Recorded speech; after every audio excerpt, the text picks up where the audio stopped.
Most conversations about AI in our industry focuses on the technology, the tools, the platforms, the automation. But there's a question that gets far less attention, and that's arguably the most important one. What is AI actually worth to business events? And why are so many of us still not capturing that value? Now, today's guest has spent over 2 decades building commercial businesses across South Africa's exhibition events and MICE sectors, leading sales strategy, revenue modeling, and sponsorship development at scale. He understands what drives commercial platforms in this industry from the inside. And he's now working with organizations to close the gap between what their data could tell them and what most of them are actually doing with it. Neil Naguru, thank you so much for joining us on Africa Event Connect. Prajani, thank you so much for the opportunity. Really appreciate the time you're giving me and happy to be here. Wonderful.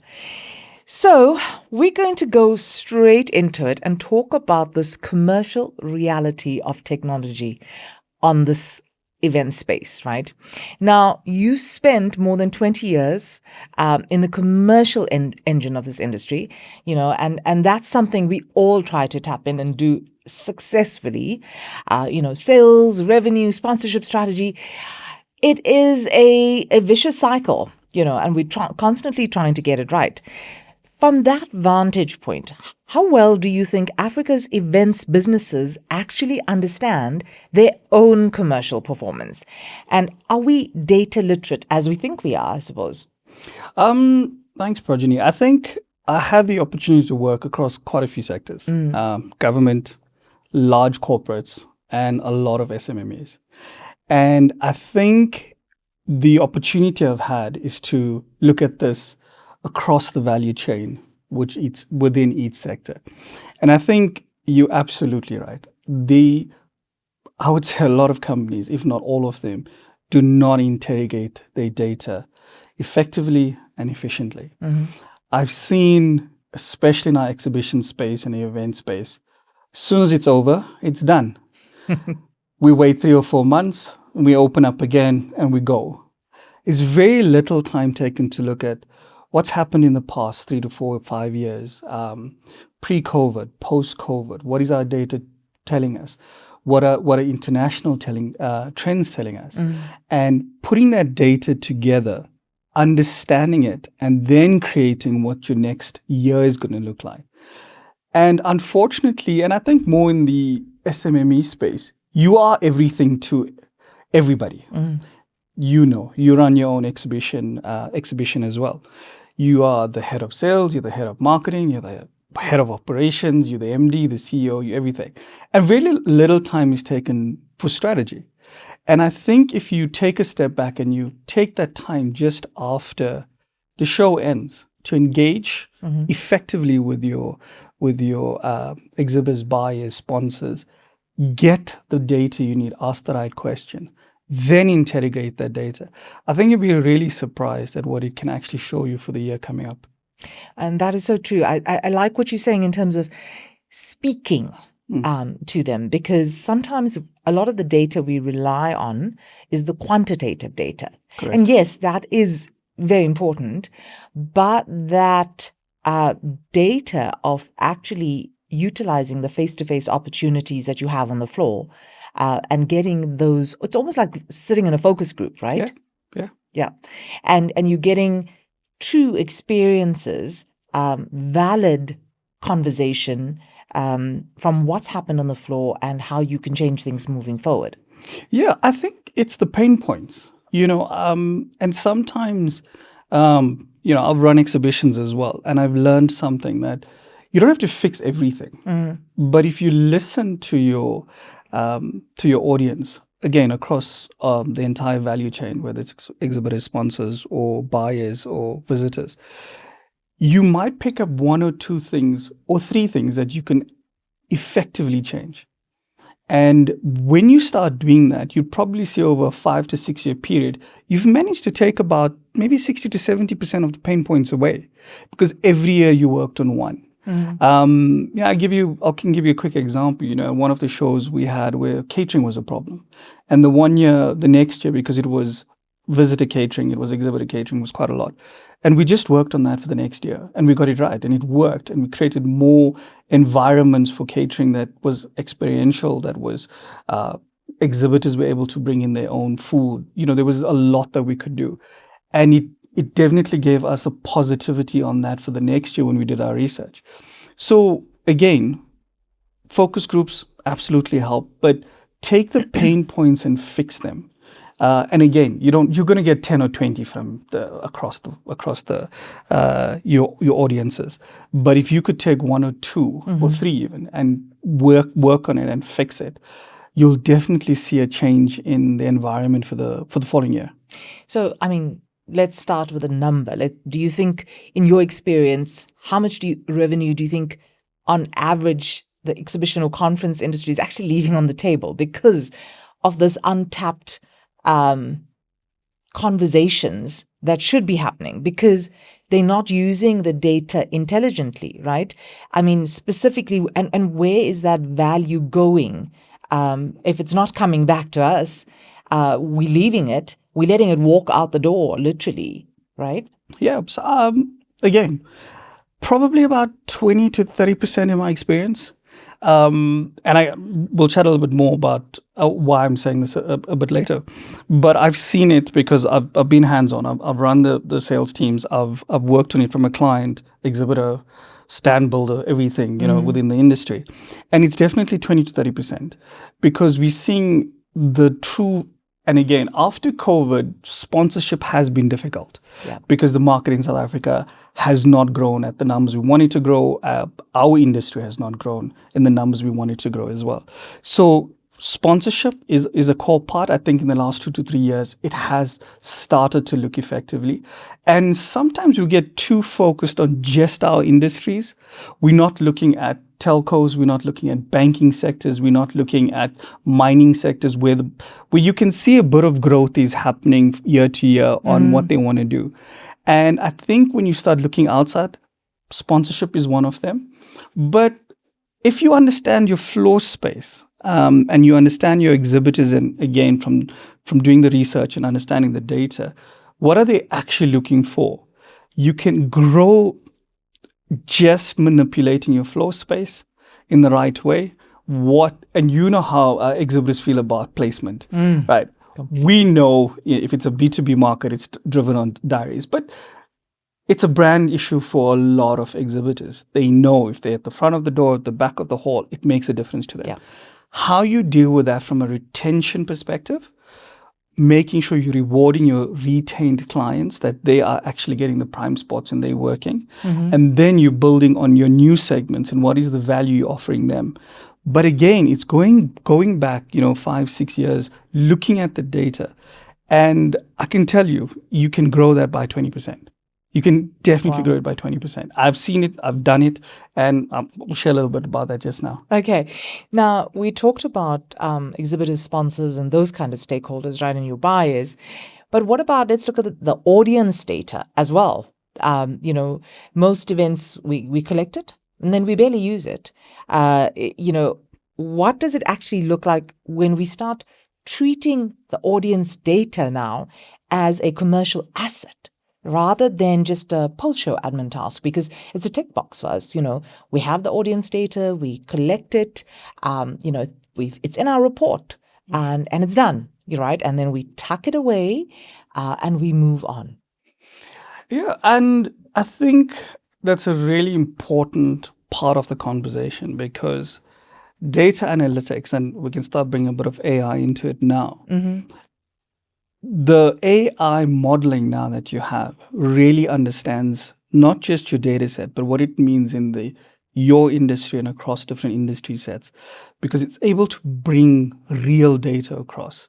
If you put the data in, you have the right prompts, it explains the data set within your environment and within the larger scale of environment. And I've actually seen the ability to lead generate out of it. Within obviously Poppy and all of that, and you've got to do the extra work on it. Yes. But a lot of the times that data set that's sitting there from your again, your full audience sets just sits there. It doesn't get analyzed. And that's why now, and it's a time thing as well, because it does take a lot of analytics for this.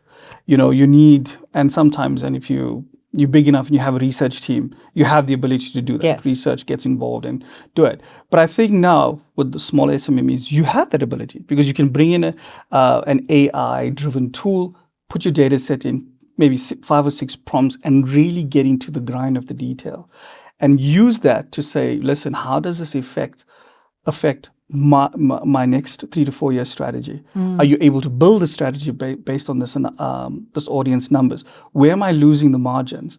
What am I doing wrong from that value set that I'm interrogating? So yes, now there's that ability to do it.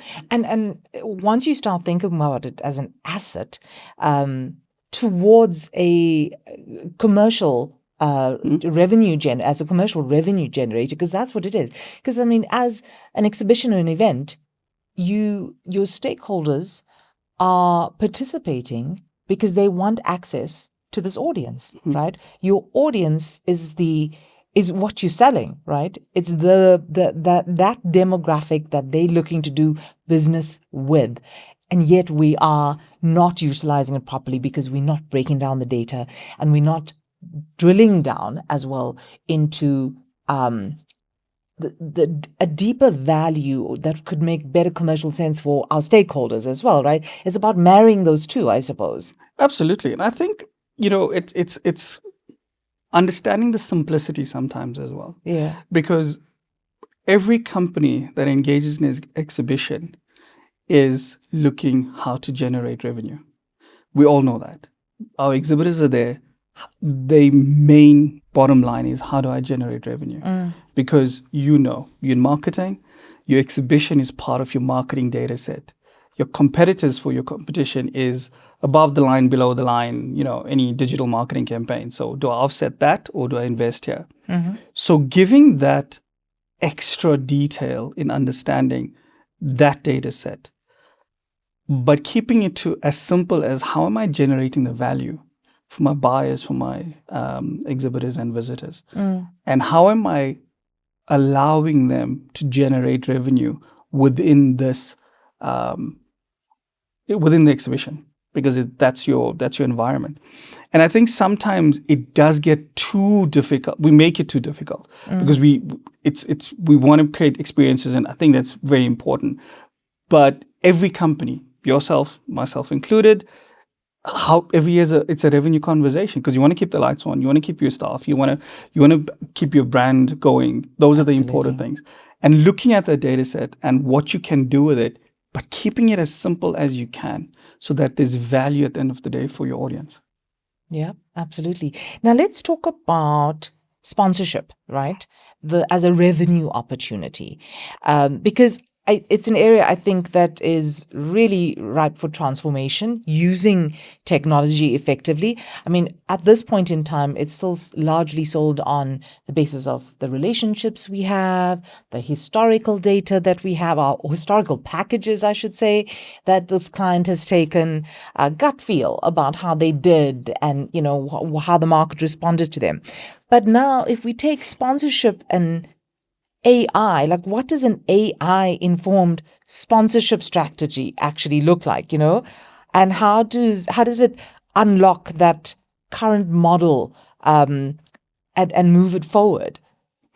The important thing about sponsorship is, again, understanding the environment. And I think, and I'll talk from my experience, the exhibitions that I've run and being part of the industry, you kind of look to the same things year on year.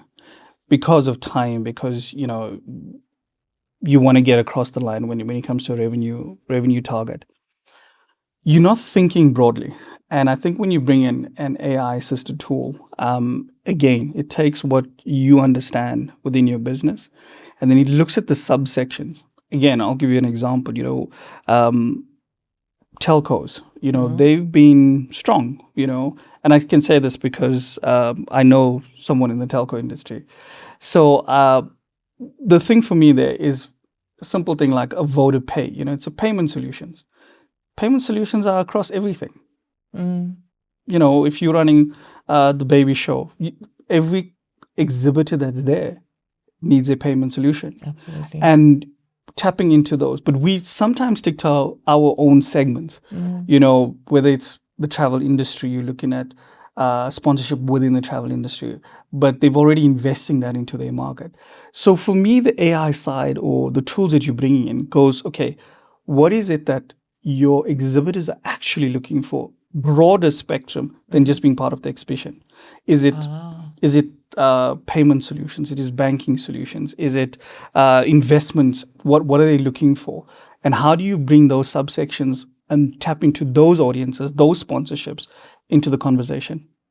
So we're looking broader because sometimes I think, just thinking about how we approach the sponsorship, we look at the client, we look at the obvious detail, their core offering, and we try to marry it into what we offer and try to merge those two to say, look, we can fulfill this objective of yours. But they obviously have lots of offerings. They have lots of packages and products that they have available. And they're constantly evolving that too, right? I mean, within that sphere. And it's about understanding their business better as well, I suppose, right? Yeah, think about the IT industry. I mean, one of the largest sponsors at one of the shows was an IT Wi-Fi supplier, because that company focused on small business development, and they were trying to get more Wi-Fi tech IT solutions to smaller companies. So when you look at their sponsorship, they want to be introduced to all your exhibitors, because every single company needs an IT solution, needs cloud backup, needs Wi-Fi solutions. So they are looking at it from that perspective. How do I engage? And with sponsors, it's important to create that value for them, whether it's actually one-on-one meetings, because sometimes the sponsorship is branding. We create a lot of branding opportunities and then that's it. Yeah. But I think it's the one step further, because it's that engagement that they want. They want to see the true value. And how do you create them when you are part of a business-to-business show and there's a diary system that's up and running? How do you create a sponsor-driven part of that diary system where they actually are engaging with your exhibitors? You don't want it to become a show where, you're trying to sell everything. And I know that becomes also a contentious point. But this is managing it, because, we've seen a lot of guys come in, as visitors and then want to sell on the show. But I think this is a different conversation, because your exhibitors are looking for these products, and ask your exhibitors, what are our products that you're looking outside of our industry, of what is actually the exhibition? Like what are you looking for outside mining? Is it logistics? Is it am my pain point? I'm paying too much for logistics. Am I paying too much for my IT solutions? Am I paying too much for my telco? Right. And bring in those guys that can create solutions for these companies, because then you're looking at a broader spectrum of sponsors, but creating that value that they're meeting with the client at some point during the 3 days or 4 days or 2 days of the show, that they're actually having that conversation. Now, let's talk about how do we marry the right value that we offer with the right price, right? And how can we use data to shape the pricing decisions we make on sponsorships? Because, we often flying blind, I think, on how we should price this particular sponsorship for this particular client. And they're often, conventional ways rather than intelligence. Everybody has this standard customized standard formula. Not they very fearful of going into customized, where, it's a gold and silver and tiered sponsorship levels instead of this customized opportunity that might be more valuable. So what are your thoughts on that? Well, leading on from what we're discussing, I think, and I'm glad you brought the packages up, and we're all guilty of it. And listen, it works, and I think there's definitely space for it, and it has to happen. Yeah. It's part of our exhibitions industry. But I think the value that we need to start talking about is, what is it that the sponsors are actually looking for? They're looking for engagement. They're looking for, what am I going to get out of it over and above a branding opportunity? Am I going to actually meet decision makers? And we all have hosted buyer programs. We all have, we know our retained high value exhibitors. Is there a platform that we're giving our sponsors to engage with them? Again, it might not be a networking evening because that does get convoluted, and getting people to a networking event is difficult on its own. Is there that opportunity of creating that one-on-one meetings within the environment of the exhibition? Maybe it's the last day of the show, when we both know after 12 o'clock on the last day of the show, it's difficult. Or part of that exhibition where we are taking part of the diary system and we're going, listen, these 3 hours or 2 hours or 4 hours across the 3 days has to be dedicated to the sponsors, because in their meeting, they're coming with a product, but we're giving the data set, we're explaining the sponsor, okay, if you're going to be sponsoring IT, who are you looking for? Are you looking for SMMEs? Are you looking for large corporates? What are you looking for? And then we engage with them to try and set up those meetings with them, because then now they're sitting across person like yourself, and you are interested, and we all want to bring expenses down. It's the bottom line of every company, but with quality. Yes. We don't just want to shoot down our current providers because we want to save, 2,000 or 3,000 rand or 150K a year. You want to do it with quality. So when you're bringing sponsors on, you need to vet them and make sure, okay, these guys we know in this sector are the best in class. And if they're sitting across an MD, they can have a real conversation about how do I bring down your expenses? What is it that you're looking for? But with the value, with the expense, with the quality that you need. Whatever it is, whether it's an IT solution, telco solution, or banking solution, but I'm actually bringing value to you to bring down your expenses. Because we know managing your expenses is almost the same as generating revenue. If you can bring your expenses down by 15, 20%, it means you can take that value, put it back into the show and generate more revenue out of it. Absolutely. So ultimately, the more data we have to support that motivation, the easier it is to price it. Absolutely. And put a price to it, because you know that there's value. Yeah, because now if you go to a sponsor and say, listen, I'm now going to confirm 5 meetings with 5 MDs, which you could never open the doors to. I do sales. It's hard. Meeting you, if I don't know you, I don't know someone who knows you, to open the door. At a strategic level, at a decision-making level, it's the most difficult thing to do. Yeah. Because your time is very important and you're running and you're doing everything and, so on and so forth with other senior people. If you take that data set and say, listen, the value you're getting of the time for 5 MDs or 5 CEOs or 5 decision makers, this is the value you're actually putting towards over and above your branding. But this is the value actually given to you, because you can't open that door. You can price that. You can definitely price that, because those doors cannot open. And they know that as well. I mean, anyone in sales knows that. I mean, getting to the right person and decision making is sometimes the most difficult thing. And you look within your network. You look at, okay, can you open the door for me? And if I know you and someone's trying to get, and I call you and say, hey, listen, would you be able to meet with this person because this is what they're offering? You'd probably look at me and go like, okay, Neil, it's coming from you. I'll have a conversation. And the same, if you asked me to meet with someone, I'd probably go, yeah, okay, cool. Because I know you kind of vetted the person and it's not someone who's just trying to sell me something. But you can price that very strategically now, because that value of your time and 5 other MDs is extremely valuable. And that's over and above. They can come in for one day, whether it's the MD or decision making from a banking company. They can come in one day, do all 5 meetings and leave. They're not there for the 3 days. They're not trying to engage. They're not walking the floor trying to meet the right person. So I think you can. That's where, I think, again, data driven. Yeah. Now, you've seen AI applied to the industry across different organizations, right? And this is where you've moved into this this kind of consulting on AI, I think, is going to be extremely valuable. But can you give me a real example where data or AI genuinely changed a commercial outcome? Yeah. Last year, I had the opportunity to consult on the largest travel show. And unfortunately, we had 8 weeks to deliver. I took what I knew from the AI side of it, put in as much data as I could understand within the segment. And we were able to generate close to 30% extra revenue and over 2,500 extra square meters within 8 weeks. Wow. within 8 weeks. And it is important from an AI modeling perspective, but it's also important how you're running your sales teams. It's the practical. So as much as the tools are available, we cannot forget the grind work, the sales, the management, the culture, the leadership, all of that.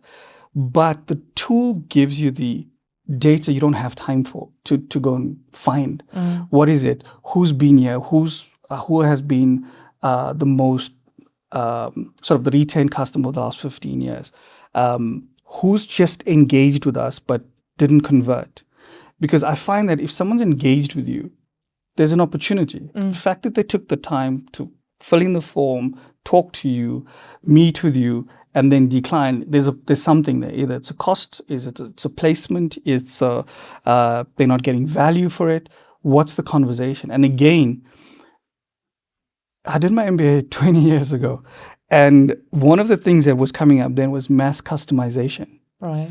And mass customization is what you see now. If you wanted a Nike shoe in a very specific way, you can go online and design it now. And that, if we bring that using these AI tools, but defining our exhibitors' experience, what is it that if it's 1,000 exhibitors, you don't have the time to do that. No. But your AI tools can. You can upload your data and literally say, listen, say you've got 10 years of data.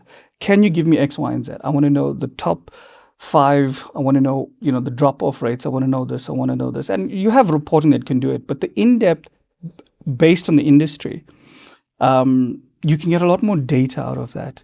And we had the opportunity to drive that exhibition in 8 weeks by about 30% increase in revenue. That is brilliant.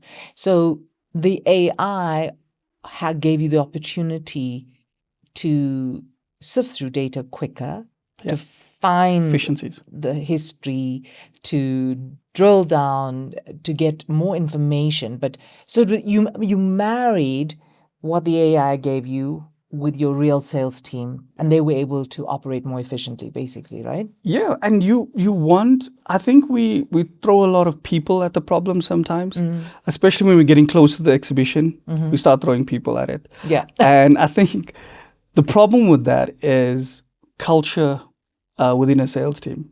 And again, from my experience, driving a sales team means operationally involved 24/7, because it is a difficult task to get to your revenue goals.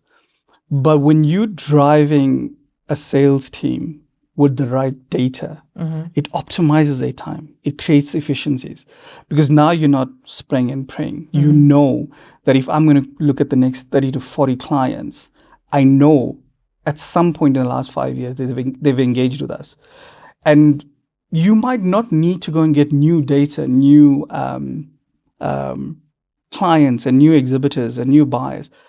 You can look at the last 5 to 6 years and go, okay, and that's what we did. That's what I did. I looked at the 5 years and I went 3, 4 years, 5 years back. And anyway, I get paid for this part, but I'll give it for free. You got to go back. You got to look at that data, because when you bring that data across and look at it, okay, it's a simple thing. And I find it amazing that a lot of companies don't. They just look at copy and paste from last year and try and sell that a lot. And then lots of pressure goes onto the sales team to say, go out there and find new guys. We need new. And I'm thinking, okay, but if you looked at 5 years ago, you probably would find 20% new clients that have already engaged with you, that probably have dropped off, that because of churn, they've gone to another show if there's a competing show. And the conversation is pick up the phone and say, okay, I know you went to another show, but what is it? What are we missing? What are we lacking? Can I have a coffee with you? How do we get you back to the show? And sometimes it's a simple conversation. You pick up the phone and you're like, we just didn't like your price. Okay, well, what is it you're looking for? I didn't like my placement. Oh, well, listen, the floor plan has changed. We've now got spaces here because someone's canceled. You're right. It's marrying that data, but it is the grind work that's the most important. That is so true, because you're right. We fail to go back and look at the historic data because we think those clients have moved on. We assume a lot of things. I think that's critical here. We assume a lot of things, and we don't try. We don't go make that effort. We're looking for new when you already have people who have engaged with you, and that is so very true. But So let's move on to the exhibitor relationship, right? Because that's been under a lot of pressure. Now, exhibitors are increasingly asking those harder questions about return on investment, right? And they want proof. They want proof. They don't want promises that, yes, we promise that we'll have this and we'll give you this, and that's great. But they want that return on investment. So how does better data change what organizers can offer exhibitors? So let me talk B2B first. Yeah. I think B2B is an easier conversation with that, because when it comes to B2B and exhibitors, the most value they're looking for is buyers. Buyers, yeah. Quality of buyers, who are they, and what are they bringing to the table? And I think there are a lot of vetting companies out there, and respectfully, they do a very good job. But as the owner and the driver of the exhibition, are you looking at the data? Are you looking at the past 5 years of all those buyers that were vetted? Is it true and genuine? Because when you sometimes walk on the floor or post the event, you'll get the conversations that the quality of the buyers weren't great. Or, these 10 people wasted my time. I did 5 meetings and, it's now 3 years I've seen the same person and I've got nothing from it. Are you actually, as the organizer, going in and interrogating the data and going like, okay, listen, these 10 or 15 buyers that we've had, or 10% of these buyers, actually have converted nothing. Why are we still bringing them? When it's hosted, it's easier because you don't have to host them again. Listen, if any buyer that comes on their own, they actually genuinely interested. That's true. No one's going to spend that money, whether you're traveling from Joburg to Durban or you're traveling from the UK or the US to South Africa. But that data has to be interrogated, go like, listen, these guys that are sitting here are not converting business. Because that's the value the exhibitor is looking for. I'll go back to what I said earlier.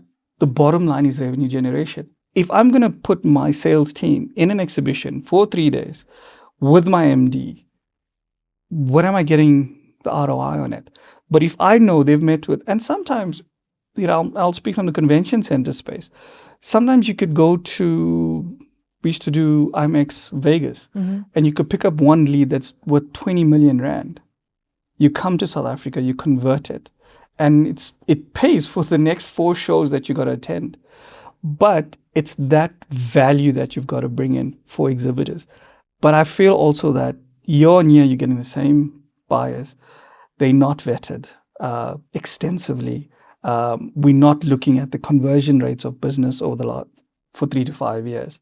And if you can, maybe it's not a great way of doing it, but is there a rating scale for buyers? Yeah. If you look at, we both have kids, and our kids nowadays love Uber Eats and everything else. And there's ratings, because my sons will tell me, let's get a burger from here because they were rated at 4.8. Yeah. And you buy it. You don't know, right? But is there a rating scale that's there? Yeah. Because then we're creating value for exhibitors, and we know taking that data set of what are buyers actually looking for. There's probably 20% that are looking at large events. Then maybe another 30% are looking at small events. Are we marrying the two properly? Because sometimes you don't want an SME, a small business, engaging with someone who's looking for a venue that's 5,000, 6,000 people, but your venue actually does maybe 1,000 people. Yes. Some convention centers go up to 3,000 people, but you've got someone who's looking for an event that's actually 7,000 people. So how do we use AI to package this data as a proposition to our exhibitors? How do we package, because we've got, as a whole, we have buyers. Here we have, 1,000 buyers. Now, how do we and drill down and package that to our exhibitors? So I think, again, with the right AI tool, I'm currently working with a company called NextTrain. Yes. And they provide a lot of AI training. And they're very cost effective. It's between $10 and $20 a month. And you can literally go into all the latest AI programs that are available. And it's a 10-minute video that teaches you how to use them. So it's got different data sets. So you've got development, you've got sales, you've got marketing, you've got operations, and it gives you every product that falls within that. Oh, that's brilliant. So if you went in and said, listen, I want a research-based tool, it'll give it, you can spend 10 minutes, understand how to use the tool. Go onto the tool. Some of the tools are paid and some of them give you minimum access, a couple of hours a day or a couple of prompts that you can before paying. Right. Find the right tool, take the data, put it into the tool, and then ask it the right prompts and say, over the past 5 years, this is my exhibition set, this is my buyer set. How do I optimize the engagement based on everything you can find in the industry of each buyer and each exhibitor? Because it's basically goes and scrapes data for you across LinkedIn, across all available data sets and backgrounds. And it's unbelievable how quick it does it. I love that you're talking about different tools for different parts of the business. Because I've seen, and I'm sure you have as well, that people get very attached to one tool, right? So if you're using chat, you get very excited about it and you try to use chat for everything, right? And you think, and it'll probably try and do everything, but you're saying that there could be different tools that will help, whether it's operationally driven, sales driven, marketing driven, and we need to further explore and unpack those because it's not a one size fits all. Absolutely. I mean, if you looked at when a product called Midjourney came out, they were specializing in graphics, in how to optimize non-copyright graphics. So you could give it a prompt and it create a graphics for you. There's different, and I think chat, because it's really available commercially and it's quick and it's easy and it gets to know you very well. And it's very good that people use it. But I think people are using it for emails a lot. Yeah. How do I reply to this? But it gets so much deeper than that. And I don't know if you've heard of Claude. Yes, loving Claude. Everybody, right? And what you're seeing with Claude is, again, a wider spread of data interrogation. Yeah. And just building proposals, understanding business proposals. Where previously you needed a company to come and give you a whole proposal, you could probably do it on your own. Where you needed, unfortunately, I know you're in marketing, but unfortunately you could build a digital marketing campaign now. And you've got specific products that specialize in this. Because sometimes you'd see, maybe on Claude, and I've had this in the last week, creating logos for different companies. And if you looked at how Claude handles pictures and photos and stuff, and you see how chat, it's different. Yeah. Chat was actually doing it a lot better. And I know because of the investment lately into looking at images, chat has gone a little bit better. So you can see the difference on it. And there's a whole stack of tools. And again, to your point, we get used to one. Yeah. But again, if anybody wants to go on to NextTrain and have a look at it's nexttrain.io, and you can see the different segments of these tools. And because they curriculum based, so it's under sales, under marketing, under development, under operations, you can go in and learn these tools and probably optimize your team instead of looking at new staff. And this costs a lot less than any staff would. Absolutely. So it's developing and training your teams within their own time and specializing in what they need to do as well. I love that. We're going to delve a little bit deeper there just now. But so I mean, we talked about using the AI now to help us package our audience and for our exhibitors and our sponsors to get better return on investment, right? But here's a provocative one, right? If an organizer had genuinely rich data on their audience, right? We knew their buying intent, their seniority, their category interest, what are their engagement patterns? Should the data be treated as a product in its own right, right? And is there a monetization opportunity that we as organizers are missing here? We're not seeing it yet. Should we treat the data as a product? Definitely. I think understanding sales the last few years, and I've given this example quite often. People have moved away from you selling to them and them buying from you to really sophisticated and educated buyers. I'll give you an example. If you had to buy a TV today, you don't walk into any store that sells TVs and go up to the salesman and ask him, what's the best TV? You do all your research. You literally sit on your bed, pick up your phone, and you go, product review, 65-inch. I'm looking for a 65-inch. I'm looking for, these are the specs. And it'll grade it. Samsung, LG, Skyworth, everybody. You sit there and you go, okay, this is what I need. I look at the reviews. You'll probably go on to Facebook, look at a few Reddit. You'll go look at quite a lot of information, and that probably will take you about 45 minutes, if not half an hour. Then you walk into the store. The only conversation you're going to have in the store is a price conversation. That's it. You're going to walk in. You're going to listen. I want an LG 65-inch. It's got to be LED, or it's got to be 4K. Whatever it is. That's how sophisticated buyers are. And we've got to bring that into the exhibition industry as well, because when we're selling, and I use this example especially in the convention center space, because I didn't believe in selling space. We had rooms, we had a venue. We never sold space. You had to engage with the client, because the trust on the client is the most important thing. And understand the client. When you have a conversation with you and I say, listen, what is it that you want out of your exhibition? Okay, Neil, I'm looking for ease of access. I don't want this. I don't want a closed off room. I'm looking for this because there's a whole lot of things from your data set in your mind that I've got to unpack and take and go like, okay, now I know what you want. It's the same with the exhibitors.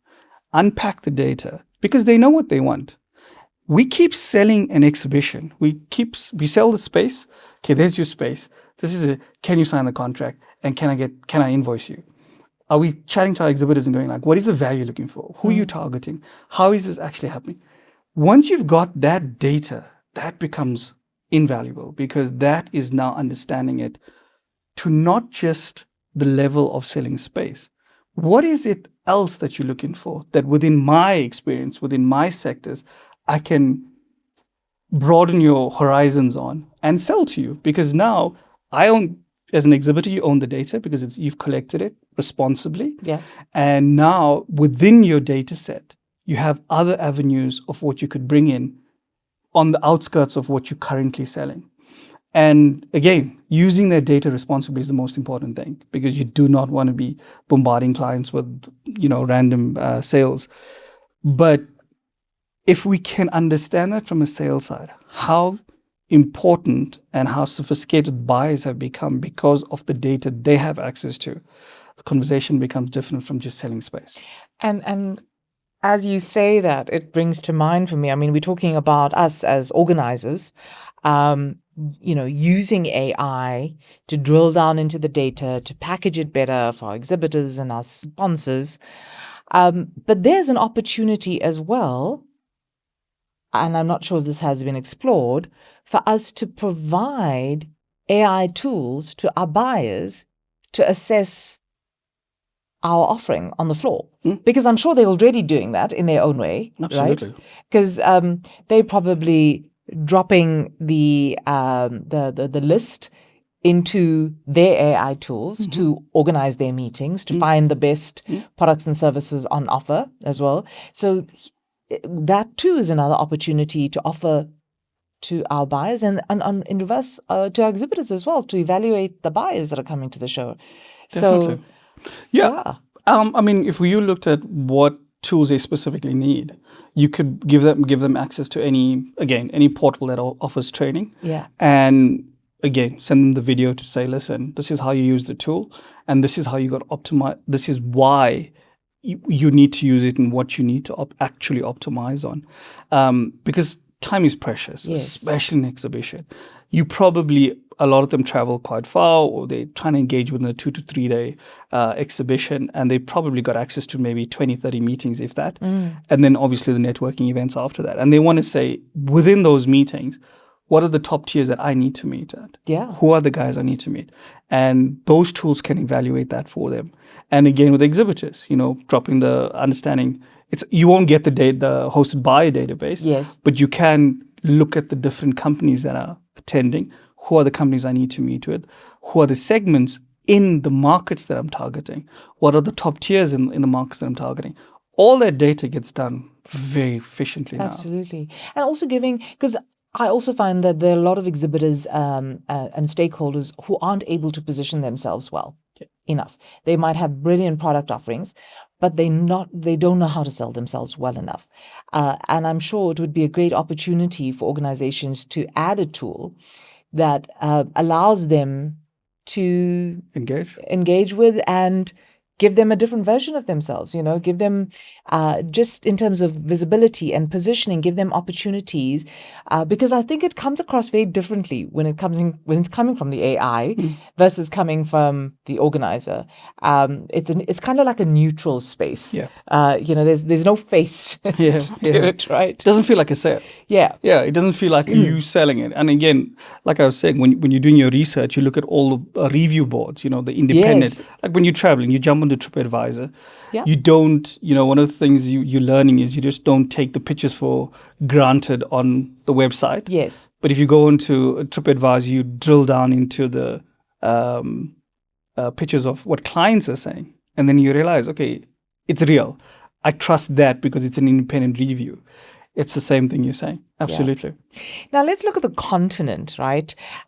This opportunity, this commercial opportunity, using AI on the continent. Now you work across multiple organizations in this market, and you obviously see patterns that others don't. What's the most common mistake you see events in the business events industry making right now? Is it about better data, smarter intelligence, and what can we fix? So across the continent, it's an interesting conversation because there are markets that are aggressively dominating and pushing for events. Rwanda is a very good case study. And when I was at the convention center, Rwanda really started creating space for large events, building the convention center, starting the convention bureaus, creating the right hotels. It depends on which market you're getting into.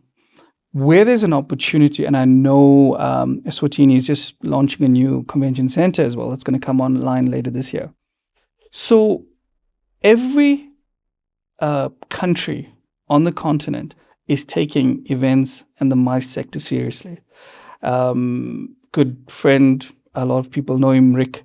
He's done a lot of work with the convention bureaus across the across the continent, and going in and starting and professionalizing the convention bureaus.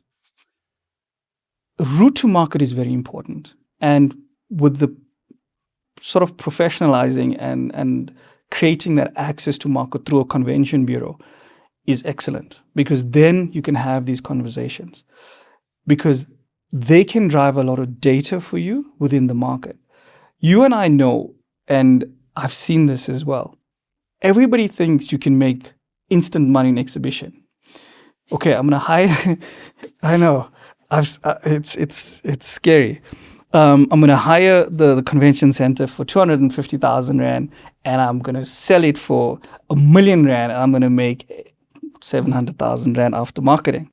It doesn't work like that.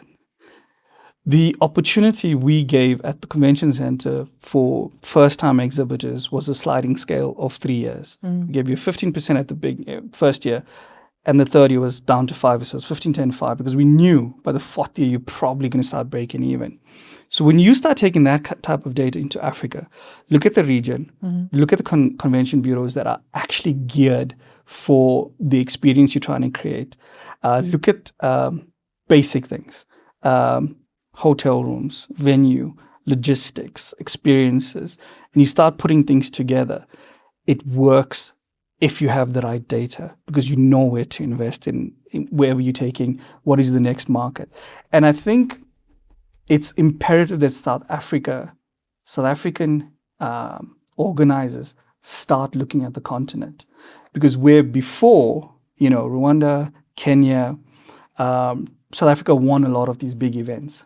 But there's a lot of competition in the continent. Yeah, there is. There is. And you can see these big events are going across the continent, which is great for the continent, because I think as a holistic conversation, Africa benefits.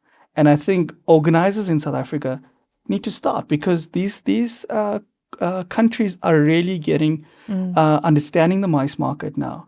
They're understanding their own data. They're creating the opportunity. They're creating the space to have these events like Eswatini now as well. That's just across the border. Yeah. And you're looking because clients are always looking for a new experience. And we've had the originals, for quite a lot of time. But I think data there again. Yeah, and being able to use it effectively. And 100%. then again, like you said, using the AI to tap into the data. So as we round up, let's end with this really practical question, right?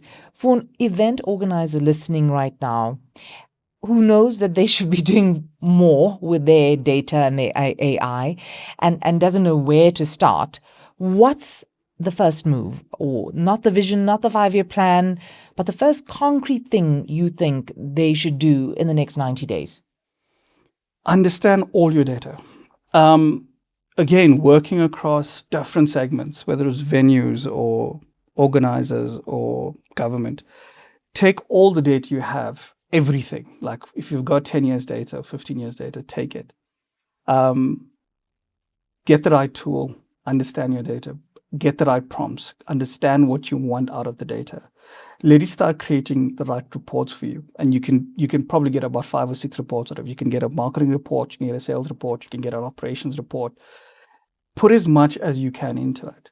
Take your budgets, drop your budgets in there. Look at how do you maximize your revenue. But also look at your expenses. Allow it to look at your expenses and say, what does the market say I should be paying for these across my different line items? Simple things. I mean, whether it's venue spacing, who you're hiring from, which venues you're using, and start asking the intelligent questions. What do I need to do to bring down my expenses by 10%? How do I grow my revenue by 15%? But coupled with that, I think it's very important, and I think AI and data is very important. But I need to leave this because I've seen this. Leadership, culture, and management is as important. You can get all this data, but if you're not equipped to understand from a leadership perspective what this actually means for my business, and I think it's where AI is really helping is us as small businesses. We don't have the resources to go and pay research teams. We don't have those funding. Sometimes you can't even build your sales team because you're under pressure financially. But if you take that data from a leadership perspective and you say, okay, what is my 5-year strategy looking like? Can you write me a proposal? Can you write a strategy? What is the funding out there that I'm not seeing? Because sometimes small businesses, we don't know what funding is out there. Who are the right people I should be speaking to get this funding in for me? Once you've got that from a leadership perspective, the culture of the company is very important. Because again, take the data, your sales team. I'm not putting pressure on my sales team to go and do the grind work of looking for I'm not putting pressure on them to go and get 20 new clients. I'm taking the data, going to my sales team, I'm saying, listen, you've got now 50, 60, 70 leads.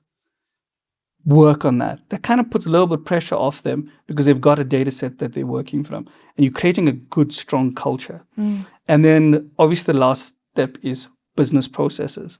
Once you have your business processes, and AI can help you with that as well. Because I also see sometimes, again, if you don't understand where you are from a commercial aspect every week, you're never going to hit your target.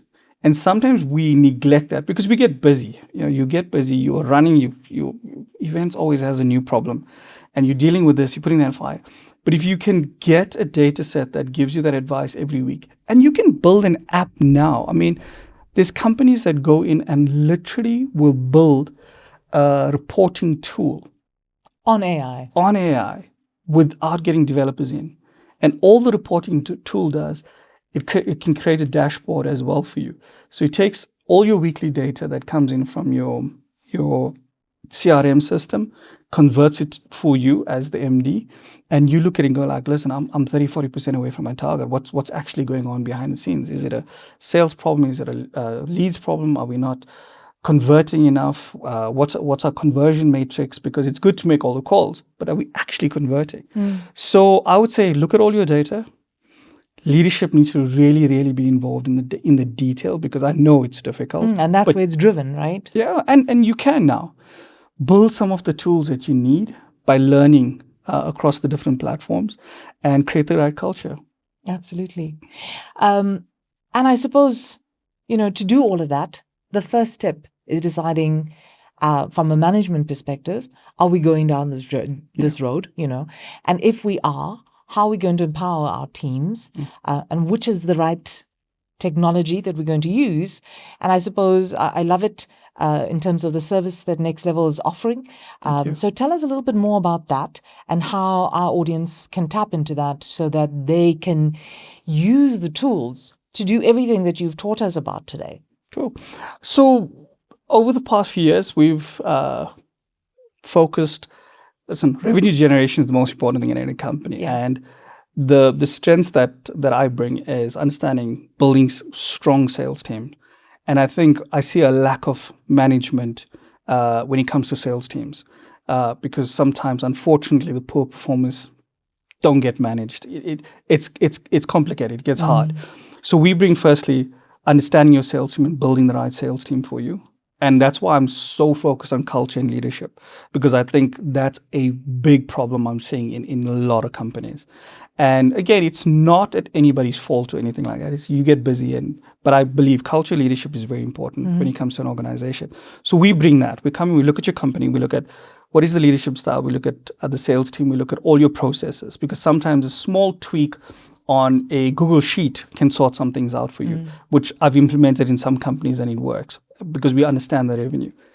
That's the one part from the sales, the management. Exhibition management is what we did. Like I said, we were able to consult last year and turn exhibitions, because I'm looking at how am I driving revenue using what I know from the tool perspective, but also from a team perspective.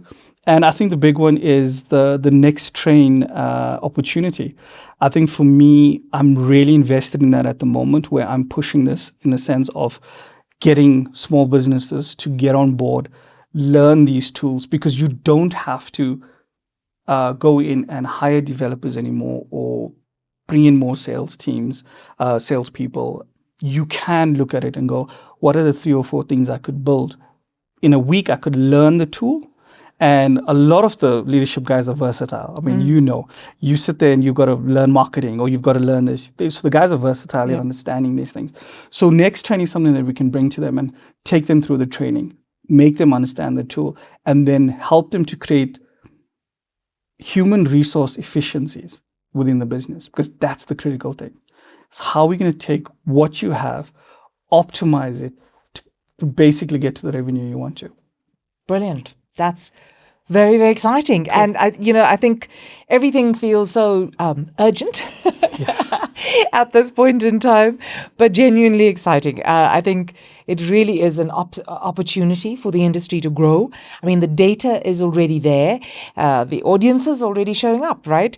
And the intelligence, the commercial insights, it's sitting in every event we run. Actually, that's what you're saying. Yeah, and I think it's amazing. I mean, that and again, it's no fault of anybody's, but the basics don't get done because you're running, and some companies are running 3 or 4 exhibitions or 5 exhibitions, so they literally just move one to the next, and that time to take to actually understand, use these tools, and before it was hard because you need research, you really need to grind it out if you didn't have a proper CRM tool, but now you have this opportunity, and I think the opportunity to just build your business has got a lot easier, a lot quicker, and a lot more cost effective. Definitely. Well, the main question, I think, is whether we're willing to look at it seriously, right? And we need the enthusiasm, the energy, and the kickstart to do that. And we hope this episode does just that for everybody that's listening. Neil, thank you so much. It's been such a sharp, practical conversation, exactly the kind that I think we all need to grow our industry and grow our businesses within this industry. Progeny, thanks so much. Thank you for allowing me to just chat a little bit about Next Level Consulting and Xtrain. And like I said, I think the opportunity is there. And I think what we can do is really change our industry, both just not in South Africa, but on the continent. Again, thank you so much for the opportunity. It's a pleasure. And that's all from us at Africa Event Connect. I'm your host, Progeny Patha. Keep growing your businesses, keep drilling into the data, and we look forward to hearing all about it and seeing you again next time.